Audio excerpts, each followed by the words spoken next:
I'm Jennifer Della Quadri, and this is Subtle Shifts, the podcast where you'll learn how to transform your life from the inside out, one small, meaningful shift at a time. Let's dive in.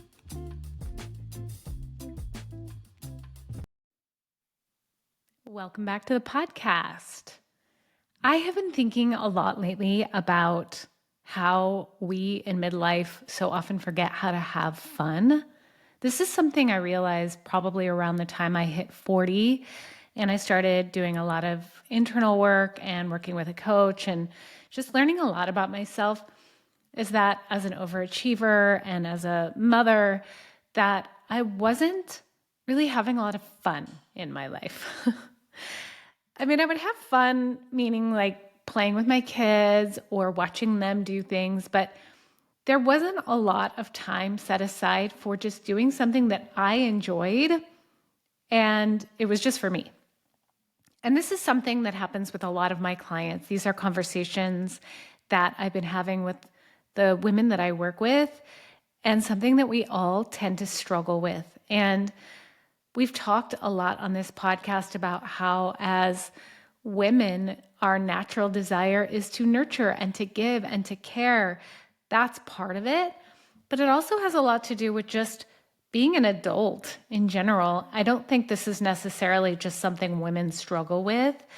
It's something that many adults struggle with, to the point that some of us don't even realize that we don't have time for play. Like, we don't even realize that we're missing play in our lives. And I'm going to be talking a little bit about that. So I am going to be talking about why it's so hard for us to have fun in our lives as adults.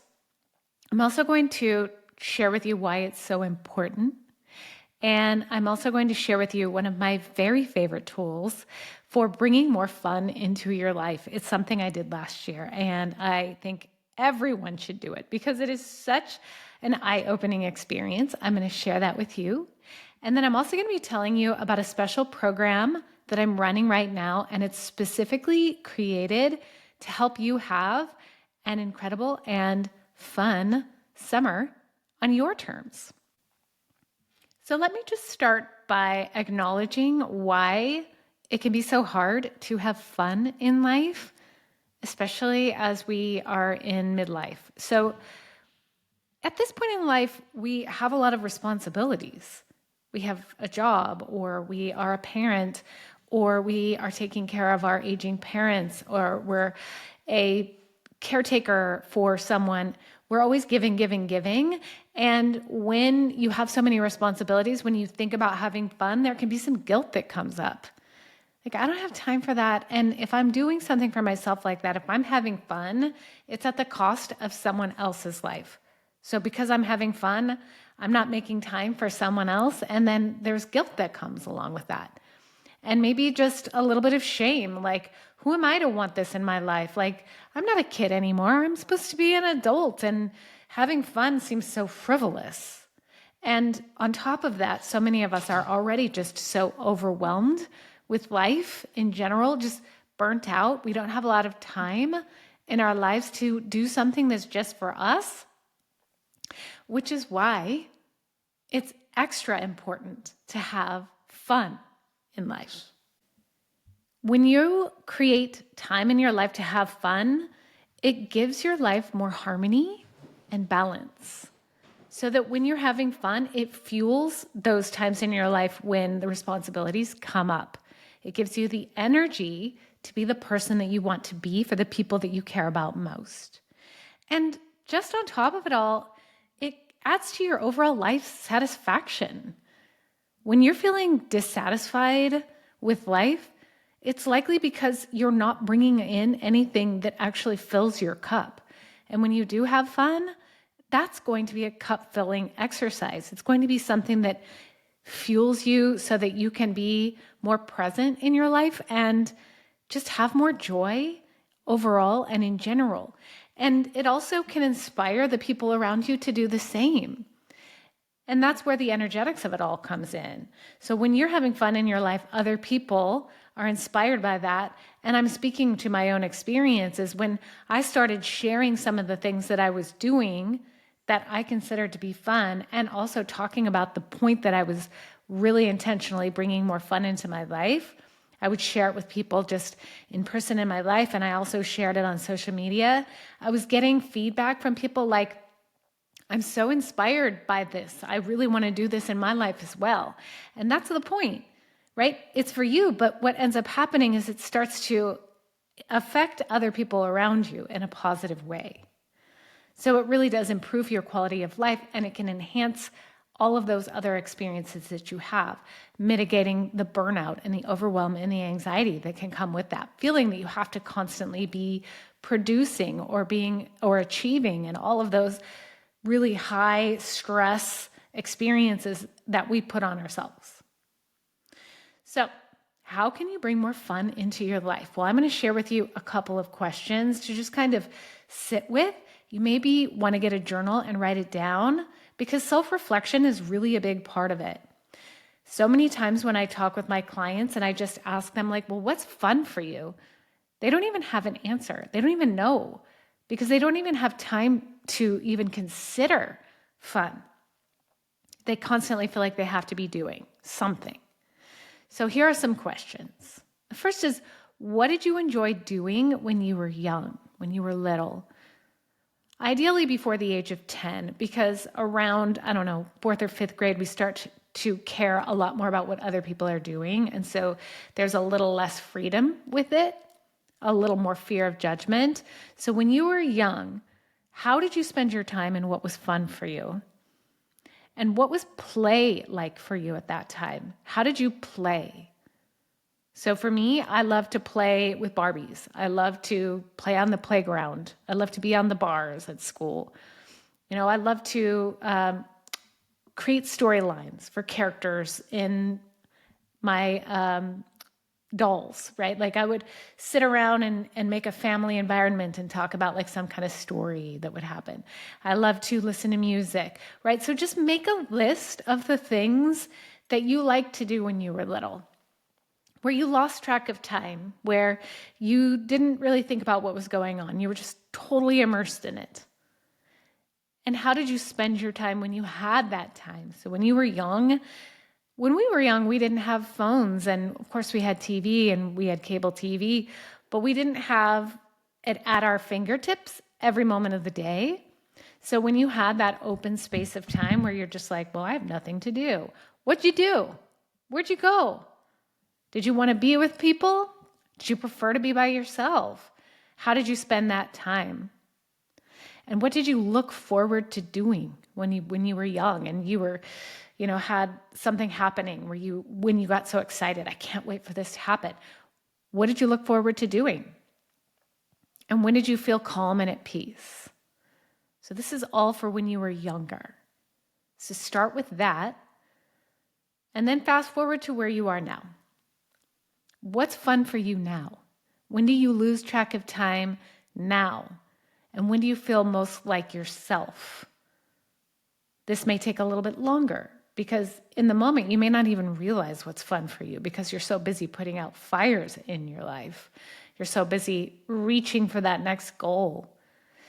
What's fun for you now? This is something I'm working on with one of my clients right now who's really wanting to create more balance in their life, and they are wanting to bring in things that are just for them, because at the end of the day, we're all going to be retiring at some point, fingers crossed. You don't want to go from like, I'm constantly working and I never have any time for me, to constantly, now I only have time for myself. That's a total shock to the system. So you can make subtle shifts and start bringing things into your life that feel fun. So that may mean going back to old hobbies or picking up some new ones. So just know that what you did as a kid isn't necessarily going to be what you're going to want to do now, but what you're looking for is overlap. Things that were fun for you then and things that are fun for you now, and either picking up things that maybe you have lost touch with since life got hectic, since you had kids, since you got busy with life, picking those up again and really just intentionally making time for that, or exploring new things. One of my clients has a little bit more time in her schedule, and she just found herself scrolling her phone when she didn't know what to do. And she was just feeling really shitty. She was just like, why do I feel so depressed? And of course, we looked at her screen time and it was like, oh, it's because I'm just kind of scrolling my life away right now. And so instead of just being unintentional with her time, she decided to take a watercolor class at the local community college. And she's really hopeful about that. She's never really done watercolor before. She's never really been a crafty person, but she's like, I'm going to try something new. And this is something I did too. I started taking ballroom dancing classes just by myself. Never been a dancer. I was a cheerleader, but I heard that and I'm like, you know what? It's close and it's something to get me out of the house. This was a few years back, but it's something that I have since stopped doing. But it was fun for me and it was kind of just exploratory. So just start to get curious about what you could bring into your life that might be fun for you. And who knows, it could turn into something that you continue doing down the road. Who knows where it could go. But the idea isn't to have there be a goal that anything specific comes from it, except for the fact that you want to bring more fun into your life. That is the intention. So what you're looking for here again is when you write down the things that were fun for you as a kid and the things that are fun for you now, is you're looking for general themes from the two. What are you interested in trying? And also, what are you open to trying? I also have a client who her kids were teenagers and she had 3 kids, or she has 3 kids. And so her life was really hectic taking care of them for a really long time. But once they started getting older and being able to drive themselves, she found that she had so much more time on her hands. And she's not somebody to just sit around and do nothing, but she also just didn't know what to do. She didn't have a job outside of the home. And she also had that need to feel to be nurturing someone or something. And so what she does is she started a nonprofit organization. And what she started was something where she would fill backpacks for people, for kids in foster care. So she did fundraising and she would fill backpacks. At one point last year, she filled over 150 backpacks. So she was putting all of that creativity, that need to nurture, and the time and energy into something that fueled her, but also helped other people. And it really did give her a spark for life that she was missing before then. And on top of that, she enlisted the help of her kids. So she was able to connect with them through that as well. And it was a really great experience for them just to be able to volunteer. And so often we get stuck in the idea that we're just limited to what we've done before, but the door here is just wide open, which can also feel really overwhelming. And that is worth acknowledging as well. And that's where I'm going to share with you one of my very favorite tools for bringing more fun into your life. I call it a live list. And here's how it works. What you do is you're creating a list of 100 things you'd like to experience in the coming year. And it's best to do when you have time to really focus on the experience and start, with a meditation or light a candle or set an intention. But really, spring is when I'm recording this. It's a great time to do it because that's when we're going to be outside more often. We're usually busier and on the go a little bit more. And it's kind of gives you the idea of possibility of what can be done and the options that are available for you. So what you're going to do, again, find a spot, sit down, do it at a time where you're feeling pretty positive or good, maybe after some exercise, and then you just start writing. And you list out 100 things that you want to experience. And the point here is not to write just big things that are fun for you. Some of them on a scale of fun to 10, I just made that up. On a scale of fun to 10, it's like it could be something that's not really fun at all, but at least it's not draining, all the way to something to be like, oh my gosh, like a roller coaster ride. If you like roller coaster rides. If you don't, then obviously that wouldn't count. But you're writing all things. You can literally write anything that you could think could happen in the next year.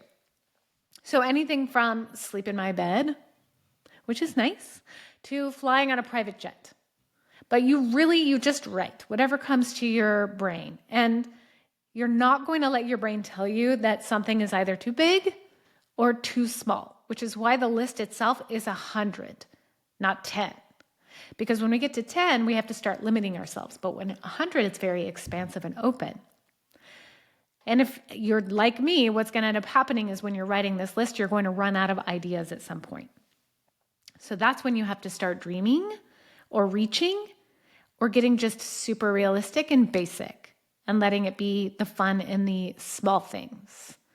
And the idea here is you're letting it be fun, you're letting it be expansive and hopeful. And then once you have your 100 things written down, you're going to categorize all of the things onto your list into 3 categories. They are, you're going to number them 1, 2, 3. So for number 1, it's things that are realistic, like you're certain it's going to happen within this next year. Like sleeping in my bed would be 1. It's realistic. And number 2 is something that's definitely possible. It could happen, but it might take some work. It might be a push. Then number 3 is like, oh my gosh, this would blow my mind if this happened. You're not attached to it. There's no pressure to make it happen, but it would blow your mind. So you're just going to categorize all 3. And then you just let it go. You sit back and you live your life. And then from time to time, you're going to revisit the list and start crossing things off. And that also is great for a dopamine hit. It's like, ooh, look at what I've accomplished. Look what I've done. And like I mentioned, spring is a really good time to do this. So as you cross them off, what you're going to realize is that some things like you're going to have to plan for. Like if there's something you want to do, you may be like, okay, I want to make sure this happens, and you schedule it, like going to an activity or doing something specific. But there's also going to be things that happen that are on your list that you didn't expect to happen. Like for me, one thing I had on my list was to hold a baby. I'm in a phase of my life where none of my friends have babies. There's just not a lot of babies around in my life, unfortunately. But I was at a birthday party for my niece, and there was a baby there. And guess what? I got to hold the baby. And I was like, oh my gosh, this is on my list. And then another thing on my list was to dive into a swimming pool.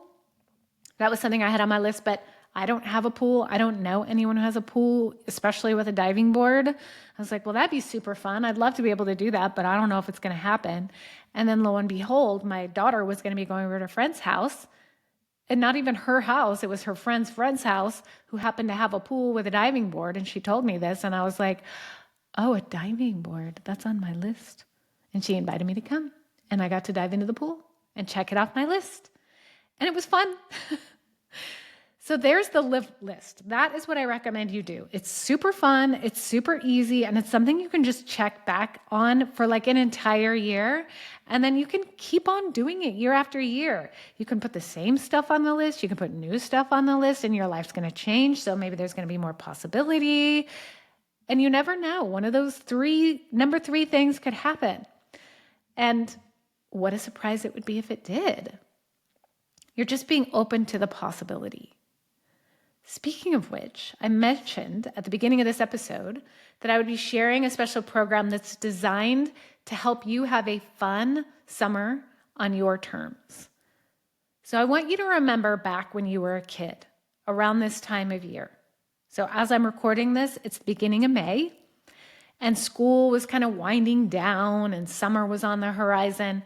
And there was just kind of like this electric excitement in the air because you knew that pretty soon you would be free. You would have this expansive summer break where you could just kind of do whatever you wanted for a change. But then as we got older, that feeling fades because obviously our responsibilities extend beyond a school year. Even if you're a teacher, if you are a parent or a caretaker, or you have other things in your life, you've got stuff to take care of. You've got a house, you've got a mortgage, you've got all these checklist things that you need to do. And even when it comes to like having a vacation, for example, there's a lot of work involved because you got to plan for your departure. You've got to plan for being away. Somebody has to take care of the house. You have to clean the house before you leave. Like, it's a lot of work. And even when you're on vacation, you're likely doing a lot of work there, making sure that there's food and meals and everybody has what they need. It's maybe not even relaxing when you are on vacation because you're taking care of everyone else's needs. And you don't even get a chance to relax. And so, of course, that excitement of summer can fade. And maybe it's just completely gone. Or maybe it's even harder because you work and your kids are home from school, and that makes life more hectic. You come home from work and the house is a mess because the kids have been there all day, leaving their stuff all over the place. Or you have to find childcare. Or you have to pile on a vacation in the middle of a busy season at work. All of those responsibilities can get in the way of the excitement, which is why I created the Summer of You, a 6-week journey to joy. I created this program after realizing what I was just talking about, how much I missed that carefree excitement of summer that we all felt as a kid.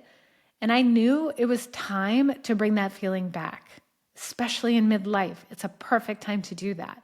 Not just for myself, but also for women like you who know what it feels like to just feel overwhelmed and not really enjoy the summer. So what I want you to do is think of it as a summer reset. So it's not just about summer, it's a chance for you to learn how to say goodbye to living in survival mode and really embrace a life you love, waking up every day. And really, this is the best investment you could make for yourself and for the people that you love, because in 6 weeks, I'm going to help you reclaim your joy. So you're going to be saying goodbye to burnout, overwhelm, and you're going to really rediscover what makes you happy and the excitement you've been missing. Together, we're going to create a 6-week freedom plan. So you're going to learn how these small intentional actions over 6 weeks will shift your mindset and bring back your enthusiasm each day. And what we're doing here is we're creating lasting change. So no more just letting life pass you by. What we're going to do here is help you stay committed so that the joy you find in this 6 weeks doesn't fade after just a few weeks. So this is lasting change. We'll help you reignite your passion, whether it's setting boundaries, finding more time for yourself, or just rediscovering your zest for life. This Summer of You program is going to help you make it happen. We're going to help you break free of these old patterns and limiting beliefs that are keeping you from enjoying the life that you were meant to live. One of purpose, freedom, and joy. Space is going to be limited in this program because I am a firm believer of practicing what I preach. I am not able to overschedule myself because I want balance in my life as well. So I only have a few spots available for this special program, and I would love to have you be in it. So what you're going to do is you're going to click the link in the show notes to schedule a free consultation. I'll share more about this program, and together we'll determine if it is a good next step for you. So let's work together to make this summer your best yet. I look forward to talking with you on the call. Thanks for tuning in, and I'll see you next time. Thank you for joining me. If you're ready to take the next step in transforming your life, be sure to subscribe so you'll never miss an episode. And if something resonated with you today, I'd love to hear about it. Share your thoughts, tag me on social media, or leave a review to help others find the podcast. Remember, the smallest shifts can create the biggest transformations. I look forward to hearing from you.